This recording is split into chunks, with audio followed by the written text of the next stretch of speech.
जय गुरुदेव। जो भी व्यक्ति इस वीडियो पर सबसे पहले कमेंट कर सकते हैं उनका नाम अगले वीडियो में दिखाई दिया जाएगा।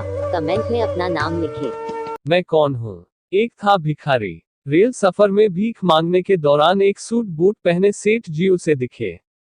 उसने सोचा कि यह व्यक्ति बहुत अमीर लगता है, इससे भीख मांगने पर यह मुझे जरूर अच्छे पैसे देगा। वह उस सेठ से भीख मांगने लगा। भिखारी को देखकर उस सेठ ने कहा, तुम हमेशा मांगते ही हो, क्या कभी किसी को कुछ देते भी हो? भिखारी बोला, साहब मैं तो भिखारी हूँ, हमेशा लोगों से मांगता ही रहता हूँ, मेरी इतनी औकात कहाँ कि किसी को कुछ दे सकूं। सेठ, जब किसी को कुछ दे नहीं सकते तो तुम्हें मांगने का भी कोई हक नहीं है। मैं एक व्यापारी हूँ और लेन देन में ही विश्वास करता हूँ, अगर तुम्हारे पास मुझे कुछ देने को हो तभी मैं तुम्हें बदले में कुछ दे सकता हूँ। तभी वह स्टेशन आ गया जहां पर उस सेठ को उतरना था। वह ट्रेन से उतरा और चला गया। इधर भिखारी सेठ की कही गई बात के बारे में सोचने लगा। सेठ के द्वारा कही गई बात उस भिखारी के दिल में उतर गई।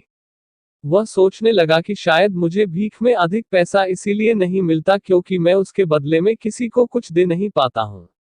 लेकिन मैं तो भिखारी हूँ, किसी को कुछ देने लायक भी नहीं हूँ।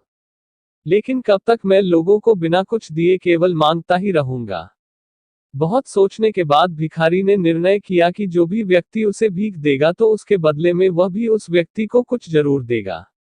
लेकिन अब उसके दिमाग में यह प्रश्न चल रहा था कि वह खुद भिखारी है तो भीख के बदले में वह दूसरों को क्या दे सकता है। इस बात को सोचते हुए दिन भर गुजरा लेकिन उसे अपने प्रश्न का कोई उत्तर नहीं मिला। दूसरे दिन जब वह स्टेशन के पास बैठा हुआ था तभी उसकी नजर कुछ फूलों पर पड़ी जो स्टेशन के आसपास के पौधों पर खिल रहे थे। उसने सोचा, क्यों न मैं लोगों को भीख के बदले कुछ फूल दे दिया करूं। उसको अपना यह विचार अच्छा लगा और उसने वहां से कुछ फूल तोड़ लिए। वह ट्रेन में भीख मांगने पहुंचा। जब भी कोई उसे भीख देता तो उसके बदले में वह भीख देने वाले को कुछ फूल दे देता। उन फूलों को लोग खुश होकर अपने पास रख लेते थे।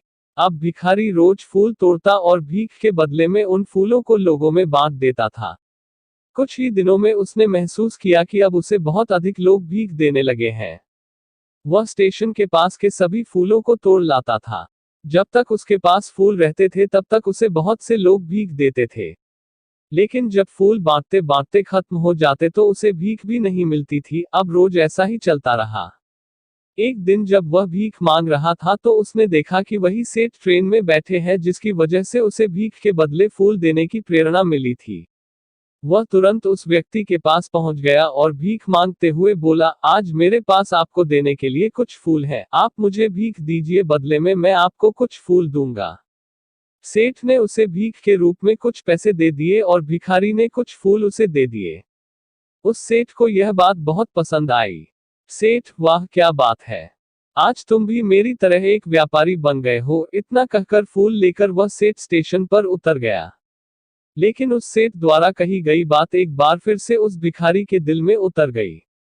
वह बार बार उस सेठ के द्वारा कही गई बात के बारे में सोचने लगा और बहुत खुश होने लगा।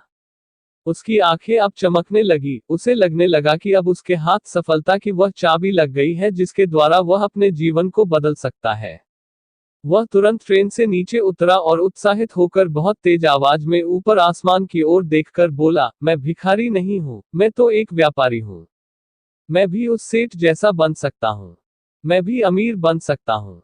लोगों ने उसे देखा तो सोचा कि शायद यह भिखारी पागल हो गया है। अगले दिन से वह भिखारी उस स्टेशन पर फिर कभी नहीं दिखा। एक वर्ष बाद इसी स्टेशन पर दो व्यक्ति सूट बूट पहने हुए यात्रा कर रहे थे। दोनों ने एक दूसरे को देखा तो उनमें से एक ने दूसरे को हाथ जोड़कर प्रणाम किया और कहा, क्या आपने मुझे पहचाना? सेठ, नहीं तो। शायद हम लोग पहली बार मिल रहे हैं। भिखारी, सेठ जी, आप याद कीजिए, हम पहली बार नहीं बल्कि तीसरी बार मिल रहे हैं।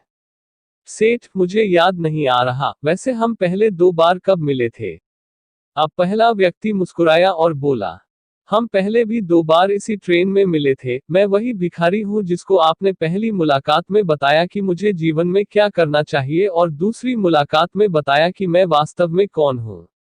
नतीजा यह निकला कि आज मैं फूलों का एक बहुत बड़ा व्यापारी हूँ और इसी व्यापार के काम से दूसरे शहर जा रहा हूँ। आपने मुझे पहली मुलाकात में प्रकृति का नियम बताया था, जिसके अनुसार हमें तभी कुछ मिलता है जब हम कुछ देते हैं। लेन देन का यह नियम वास्तव में काम करता है। मैंने यह बहुत अच्छी तरह महसूस किया है, लेकिन मैं खुद को हमेशा भिखारी ही समझता रहा। इससे ऊपर उठकर मैंने कभी सोचा ही नहीं था, और जब आपसे मेरी दूसरी मुलाकात हुई तब आपने मुझे बताया कि मैं एक व्यापारी बन चुका हूँ। अब मैं समझ चुका था कि मैं वास्तव में एक भिखारी नहीं बल्कि व्यापारी बन चुका हूँ। भारतीय मनीषियों ने संभवतः इसीलिए स्वयं को जानने पर सबसे अधिक जोर दिया और फिर कहा, सोहम शिवोहम। समझ की ही तो बात है। भिखारी ने स्वयं को जब तक भिखारी समझा, वह भिखारी रहा। उसने स्वयं को व्यापारी मान लिया, व्यापारी बन गया। जिस दिन हम समझ लेंगे कि मैं कौन हूँ, अर्थात मैं भगवान का अंश हूँ, फिर जानने समझने को रह ही क्या जाएगा। जय हिंद, जय गुरुदेव, जय जगत। सबसे पहले कमेंट अंशुमन मुखर्जी जी ने की है। इस बार आपकी बारी।